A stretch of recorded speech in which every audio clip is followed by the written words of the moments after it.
할렐루야. 오늘 수요일에 나오신 모든 성도님들을 주님의 사랑으로 축복하고 환영합니다. 잘 오셨습니다.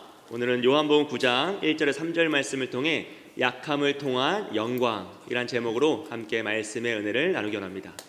오늘 우리가 본 말씀에는요, 우리 잘 알고 있는 날 때부터 맹인된 사람이 나오죠. 사람들은 그 사람을 보며 의구심을 가졌습니다. 저 사람은 왜 날 때부터 맹인으로 태어났을까? 왜 저런 저주를 받고 어려움을 가지고 문제를 가지고 살아갈까? 그의 죄 때문일까? 아니면 그의 부모의 죄 때문일까? 라고 의구심을 가졌어요. 그리고 심지어 제자들 역시 그런 생각으로 예수님께 물어봤습니다. 주님, 저 사람이 날 때부터 맹인된 것은 그의 죄 때문입니까? 아니면 그의 부모의 죄 때문입니까? 여러분, 오늘 우리의 생각으로 보면 이런 질문은 사실 너무 잔인하고 무지하고 악한 질문입니다. 그런데 그 당시로 보면요, 이것은 너무나 당연한 문화였어요. 왜냐하면 예수님 당시 그리스 로마 그 1세기의 문화는 신화적인 요소가 너무 많았고, 누군가 문제가 생겼을 때 그의 죄 때문이다라고 정죄하고 죄인으로 낙인 찍는 경우가 많았습니다. 그리고 사람들은 원인을 알 수 없는 문제를 만났을 때요, 또 답이 없는 문제를 만났을 때 그것을 가장 빠르고 쉽고 미련하게 해결하는 방법을 선택했는데, 그것이 바로 운명론입니다. 운명론이요. 하늘의 뜻이다, 신의 뜻이다. 그러면 답이 없는 거죠. 끝나는 거예요. 너는 하늘로부터 그렇게 살기로 책정되었노라 라고 선포해버리면 그 사람의 운명이 그를 낙인 찍어서 거기서 전혀 벗어날 수 없는 존재가 되어버리는 것이죠. 그래서 사실 인생을 살아갈 때 답이 없는 문제가 많지 않습니까, 여러분? 원인을 알 수 없는 문제가 너무 많아요. 집에 가보면 원인을 알 수 없는 것들이 왜 저러지 싶은 모습이 늘 많잖아요. 답이 없어요. 우리 삶에는 언제나 그런 문제가 차고 넘칩니다. 그리고 그런 문제를 만났을 때 우리 선조들은 어떻게 했죠? 우리 선조들 역시 벗어나지 못합니다. 아이고 내 팔자야, 아이고 내 팔자야, 팔자 소관이다, 하늘의 뜻이다. 이 역시도 운명론입니다. 우리나라를 지배했던 운명론이죠. 이러한 무지한 모습은 과거에만 있었을까요? 아니요, 오늘 이 시대도 마찬가지입니다. 오늘 이 시대요, 날 때부터 부자로 태어난 이가 있어요. 또 날 때부터 가난하게 태어난 이도 있습니다. 사람마다 다 능력과 환경과 성별 모두 다릅니다. 이것을 이 시대는 뭐라고 부르죠? 숟가락이라고 불러요. 금수저, 은수저, 흙수저. 이게 뭐죠? 운명론이에요, 운명론. 이번 생은 안 되겠다, 이렇게 태어났으니 이번 생은 안 된다 라고 말하는 게 이 시대의 운명론입니다. 그렇다고 이 운명론을 우리가 우습게 보면 안 돼요. 여러분, 오늘 한국에서 태어난 우리의 자녀들을 생각해 보십시오. 또 오늘 아프리카에 태어난 아이들도 있습니다. 또 북한에서 태어난 아이들도 있어요. 그 아이들의 미래가 어떻게 될까요? 이건 고민할 여지가 없이 너무나 다르다라는 것을 우린 다 알고 있어요. 이런 상황 속에서 정말 비교조차 할 수 없는 이런 아픔 속에서 사람들은 뭘 생각할까요? 가장 쉬운 답이 운명이에요. 세상 원래 잔인하다, 이러면 끝나는 거죠. 여러분, 세상이 원래 잔인하다고 말하면요, 결론은 운명론밖에 없습니다. 또 사람들이 우리에게 질문할 수도 있습니다. 아니, 하나님이 사랑의 하나님이시고 공평하시다고 하는데 왜 세상은 이렇게 불의하냐? 왜 스타트 라인이 다 다르냐? 왜 이렇게 조직적으로 이렇게 악을 행하는데 하나님이 가만히 있으시냐? 라고 말한다면 여러분, 어떻게 답하시겠습니까? 우리는 이런 상황에 대한 해답을 가지고 있어야 돼요. 만약 우리가 이 운명론에 대한 해답을 가지고 있지 않으면 우리 역시도 운명론에 사로잡히게 됩니다. 심지어 기독교 역사에도 이런 운명론은 참 많이 있었어요. 정말 끔찍한 것은 가장 위험한 게 주님의 뜻이다라는 거죠. 주님의 뜻이다 딱 외치는 순간 더 이상 의심할 수 없고 논의할 수 없습니다. 실제로요, 예루살렘 탈환을 목적으로 했던 십자군 전쟁이 3차, 4차 전쟁이 실패하자 13세기 교황청은 제5차 십자군 전쟁을 준비하는데, 이 5차 십자군 전쟁은 소년 십자군 전쟁으로 준비했어요. 이유는 간단합니다. 어린 다윗이 나아가 골리앗과 싸워 승리하였으니 이 전쟁도 어린아이들을 내보내면 그들이 승리할 거다라는 말도 안 되는 논리, 이것이 주님의 뜻이다라는 논리로 소년, 소녀들을 징집하기 시작해요. 프랑스와 독일에서 평민 출신의 아이들을 잡아다가 십자군 군병으로 만들고 전쟁에 내보냈습니다. 그 수많은 아이들이 전쟁에 나아가다 죽어요. 가는 길이 너무 힘들어서 가다가 죽고 전쟁에서 전멸당하죠. 여러분, 이것이 무지와 광신과 편협성이 극에 달한 사건입니다. 그들이 외친 말이 무엇입니까? 주님의 뜻이라는 거였어요. 사랑하는 여러분, 하나님의 예정과 섭리는요, 운명론이 아닙니다. 우리가 하나님을 믿고 의지하고 최선을 다해 살아가요. 삶의 문제를 만나도 발버둥치며 끝까지 포기하지 않고 끝까지 최선을 향해 살아가고 마지막에 뒤를 돌아보았더니 하나님이 여기까지 나를 이끄셨구나. 그 고난 가운데, 그 수렁 가운데 나를 건지시고 정말 이 보잘것없는 인생을 하나님이 이렇게까지 사랑해 주셨구나 라고 고백하는 것이 하나님의 섭리요, 하나님의 예정입니다. 나는 모르겠다, 주님이 정하셨으니 될 대로 되라가 예정이 아니라 내가 최선을 다하고 발버둥치고 하나님을 의지하고 끝까지 믿음의 선한 싸움을 싸우고 되돌아보았더니 하나님이 다 이루셨구나라고 고백하는 것이 바로 하나님의 섭리요, 하나님의 예정이라는 것이죠. 그래서요, 우리가 이 운명론의 문제를 해결해야 합니다. 그렇지 않으면 우리도 나일 때부터 맹인된 사람을 보면서 누구의 죄 때문일까? 그의 죄 때문일까? 아니면 그의 부모의 죄 때문일까?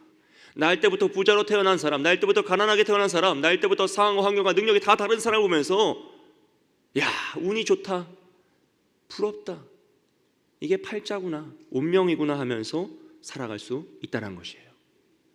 여러분, 과연 우리는 이런 생각에서 자유할까요? 정말 자유하십니까? 우리가 살아가다가 뜻하지 않게 문제를 만날 때가 있습니다. 사고를 당할 때도 있고요, 아무 잘못도 안 했는데 병마가 찾아올 때도 있습니다. 그때 여러분 어떤 생각을 하시죠? 내가 무슨 죄를 지었기에 하나님이 이렇게까지 나를 시험하시지? 라는 생각이 들 때가 있어요. 특별히 우리 자녀들에게 어려움이 생기고 그들이 아픔을 가지고 태어나면요, 부모는 그 찢어지는 마음으로 눈물로 기도도 하지만 도대체 내가 무슨 죄를 지었길래 이 죄를 내 자녀가 이렇게 받을까라고 하면서 한탄을 하게 된다는 것이죠. 부모의 심정으로 어쩔 수 없는 마음일 수 있습니다. 하지만 여러분 잘 기억하십시오. 하나님은 우리 인생에 고난을 사용하십니다. 연단을 위해서 문제를 사용하시고 상황을 사용하세요. 우리의 죄를 다 태우시기 위해 우리를 불구덩이에 집어넣으실 때도 있습니다. 하지만 부모의 죄로 인해 자녀를 저주하시는 경우는 없다는 거예요. 그건 하나님의 방법이 아니에요. 하나님의 방법은 각 사람에게 맞는 은혜와 각 사람에게 맞는 연단을 허락하신다는 거죠. 그래서 오늘 우리는요, 우리에게 있는 이 운명론의 오해를 몇 가지 풀고 가기를 원해요. 여러분, 특별히 축기 사역에 대한 우리가 오해가 많아요. 예전에는 귀신 들리는 분도 많았고 그 사역을 하시는 분들도 많았습니다. 근데 요즘은 많이 없어졌지만 그 축기 사역을 하시는 분들은 많은 거침이 있었어요. 주로 사용하셨던 문제가 폭력입니다. 폭력도 많이 사용하셨고 또 부모의 죄 때문에 자녀가 이렇게 됐다라고 하면서 시작했는데 마지막 결론은 헌금으로 끝날 때가 너무 많았어요. 이건 정말 잘못된 원리와 방법이죠. 이건 어떤 의미에서 무속신앙적인 논리입니다. 여러분, 제가 중학교 2학년 때부터 16년 동안 신앙생활을 하고 그중에 5년은 사역자로 있었던 왕성교회는 귀신 들린 아주머니 한 분이 늘 상주하고 계셨어요. 24시간 교회를 지키며 상주합니다. 꺼지지 않는 불이에요. 그분은 늘 예배실에 상주하고 소예배실, 대예배실 왔다 갔다 하면서 예배를 방해하고, 특별히 주일날은 중고등부 아이들이 중등부 예배가 따로따로 소예배실에 들어지는데 그 예배가 딱 시작되면 뒤에서 예배를 방해하는 거예요. 기도회를 하면 막 귀신 방언을 하면서 소름 돋게 짜릿짜릿한 귀신과 소리를 질러요. 그러면 기도회를 인도하시는 목사님 내려가셔서 어떻게 할까요? 두드려 팰까요? 이게 그렇게 안 한단 말이에요. 예수 그리스도의 이름 명하노니 사단아 물러가라 하면서 딱 안수하시면 그 아주머니가 소리를 꽉 지르면서 뒤로 쓰러져요. 그럼 선생님들이 그걸 들고 또 나르는 거예요. 또 이분은 깨면 또 다른 층 가요. 이제 바빠, 주일날 엄청 바쁜 사역을 하세요. 왔다 갔다 하면서. 여러분, 귀신이 가장 무서워하는 건 뭐겠습니까? 폭력이나 욕설이 아니라 예수 그리스도의 이름인 줄 믿습니다. 다른 그 무슨 능력이 없어요. 오직 예수 그리스도의 이름, 우리에게 주시는 생명의 이름, 그 이름으로 외칠 때 귀신은 떠나가고 두려워 떨며 우리를 얽매였던 모든 것이 자유케 되는 것이죠. 사랑하는 여러분, 여러분은 얽매이고 있는 것이 있습니까? 우리의 마음을, 우리의 영혼을 어둡게 하거나 얽매이는 것이 있으시다면요, 여러분 선포하십시오. 다른 거 무엇이 아닙니다. 오직 예수 그리스도, 그 이름으로 나의 영혼을 얽매이고 있는 사단은 떠나갈지어다. 승리하신 부활의 예수 그리스도의 이름으로 그 영혼을 자유케 하시고 악을 대적하시는 거예요. 제가 청년부 리더로 섬길 때 저희 청년부 막내로 들어왔던 20살짜리 꼬마 아이가 귀신 들렸어요. 그래서 너무 슬프잖아요. 사실 너무너무 슬프잖아요. 대학교 이제 막 입학하는데. 제가 그때 2달 동안 하루에 12시간씩 금식하면서 그 아이를 붙잡고 성경을 보기 시작합니다. 하나님 말씀 붙잡고 한 절 한 절 읽고 해석해주고 한 절 읽고 해석해주고 매일 그 친구 집에 가서 2-3시간씩 그 친구를 만나 그 일을 했어요. 그리고 그 친구 한 2달 정도 후에 자유해졌습니다. 오늘 잘 살아가고 있어요. 여러분, 다른 능력은 없습니다.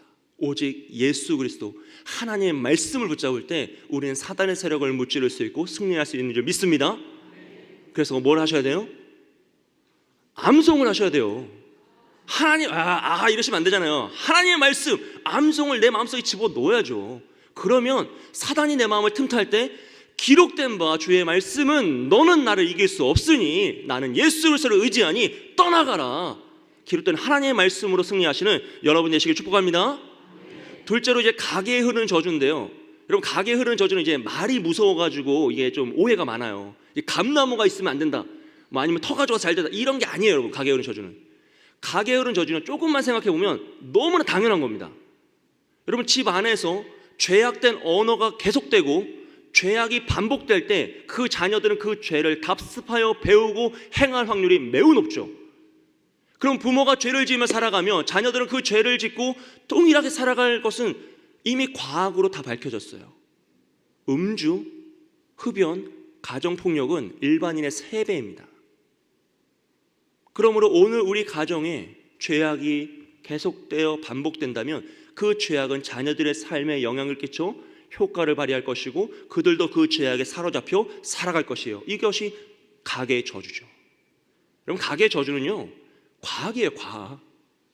이미 밝혀진 거예요. 마찬가지로요, 아름다운 신앙을 계승하는 것도 마찬가지예요. 우리가 집 안에서 하나님을 찬양하고 아름다운 믿음의 고백을 하고 아이들을 사랑으로 키우면 그 자녀들 역시 그 아름다운 신앙을 계승하여서 아름답게, 더 아름답게 발전시키는 건 너무나 당연한 원리라는 것이에요. 사랑하는 여러분, 그럼 오늘 우리의 가정에 흐르고 있는 이 문화가 무엇인지를 점검하셔야 돼요. 우리 입술을 통해 나타나고 있는 이 믿음의 고백이 무엇인지, 과연 우리는 믿음의 고백을 하고 있는지, 불평과 원망을 하고 있는지 점검해야 합니다. 자녀를 사랑하고 축복해야 할 우리의 두 손에 피가 흥건하다면 어떡하시겠습니까? 우리의 두 입술에, 아니 하나의 입술에 원망과 불평과 저주가 선포되고 있다면 어떡하시겠어요?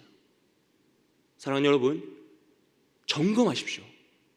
우리 가정에 흐르고 있는 이 문화, 언어, 행함이 무엇인지 점검하시고, 악이 있다면 예수 그리스도의 이름으로 선포하여 끊어내시고, 선함이 있다면 그것을 더욱더 발전시키기 위해 애쓰고 노력하십시오.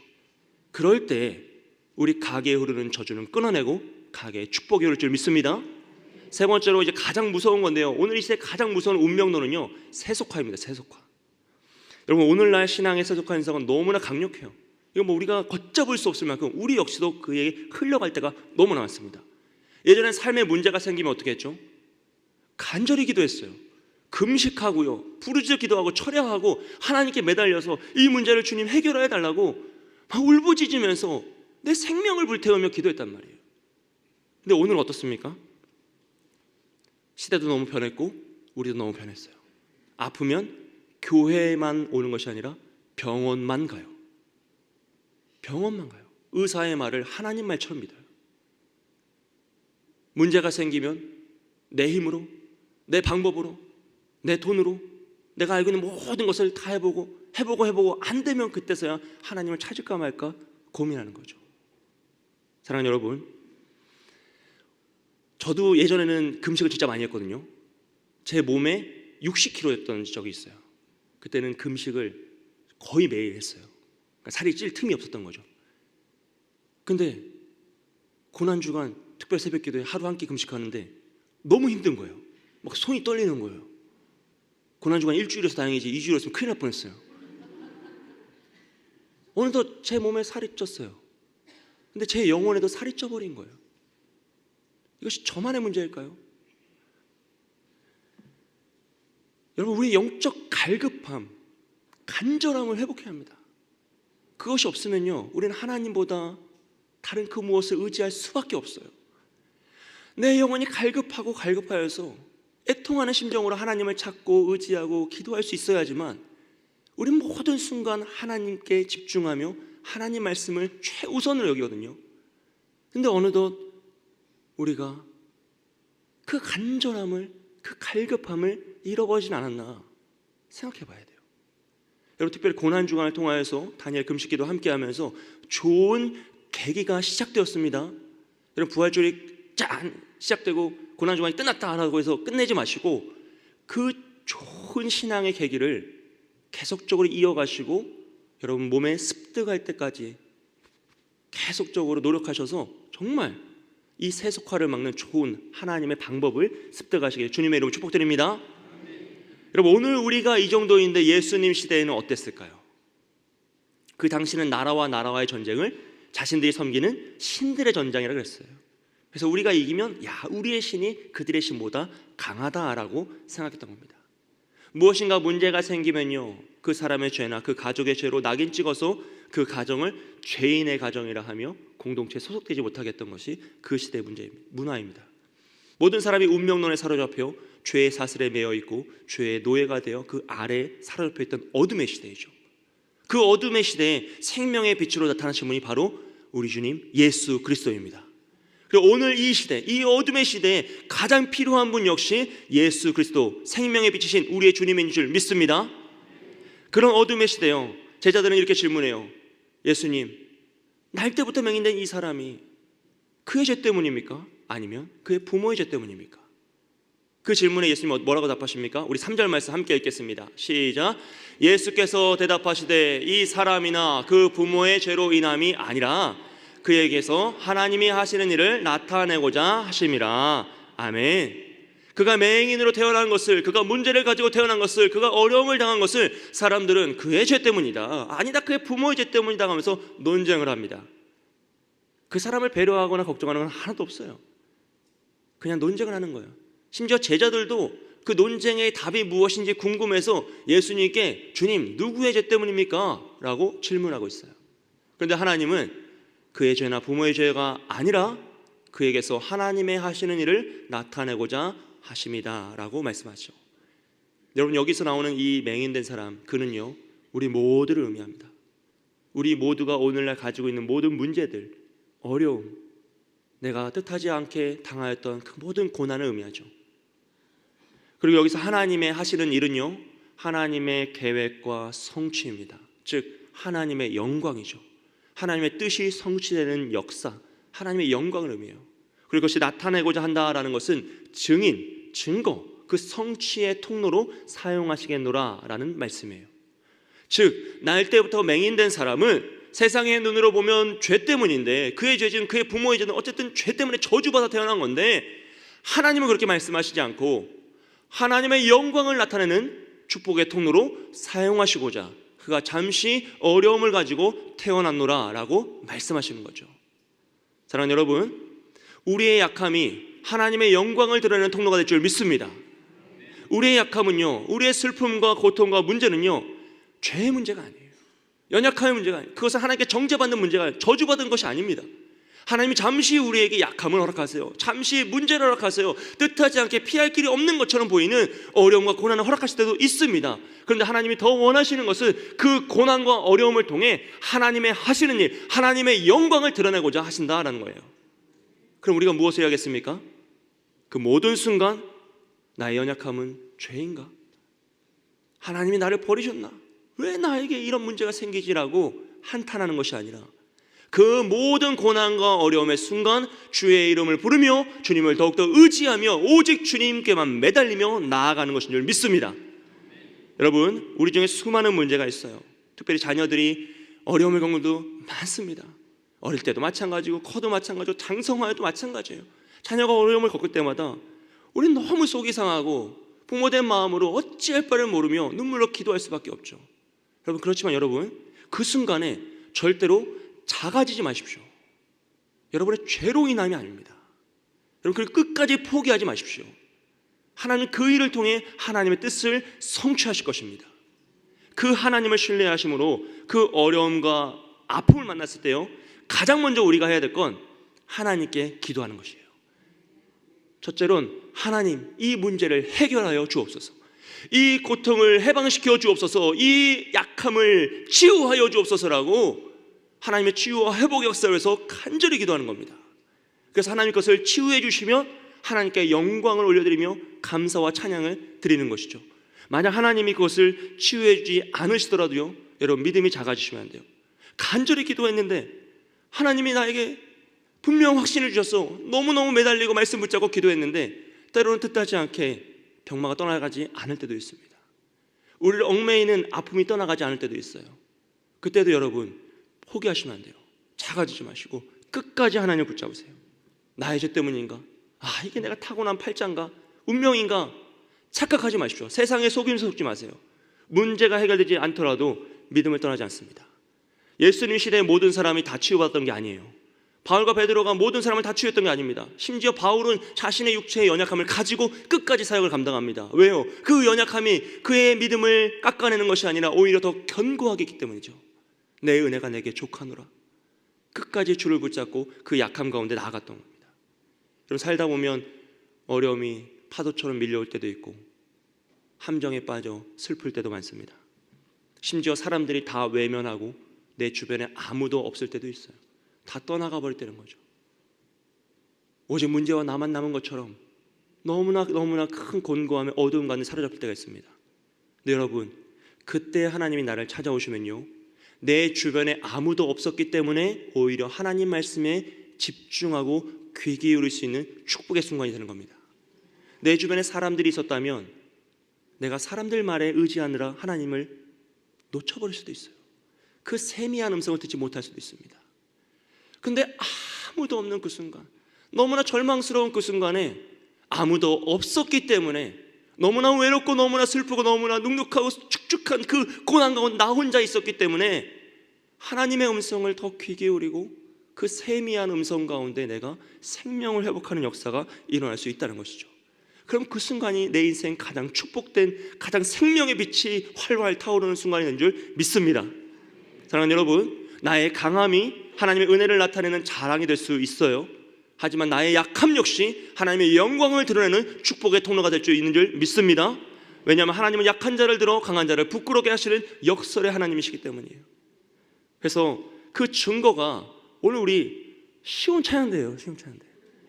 여러분, 우리는 나이를 먹어갈수록 겉사람은 낡아지나 우리 속사람은 더욱더 날마다 새로워지는 줄 믿습니다.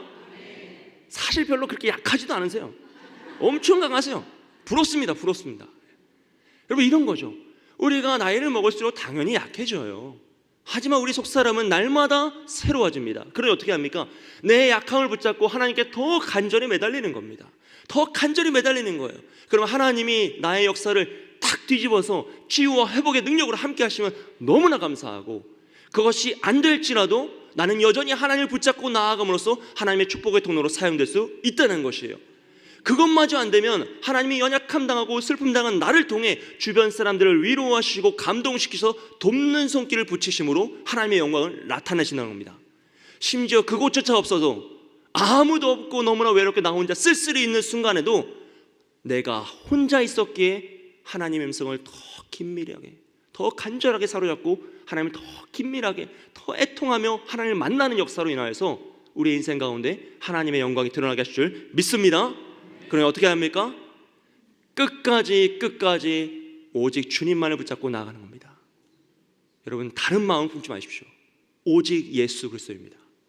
우리를 자유케 하실 분, 우리를 치유하실 분, 우리를 회복시키실 분, 우리의 모든 문제를 쓰러뜨려 버리시고 모든 산을 평지로 만드실 분, 오직 예수 그리스도, 그분만을 붙잡고 끝까지 나아가 하나님의 영광을 드러내시는 저와 여러분 되시길 주님의 이름으로 축복합니다.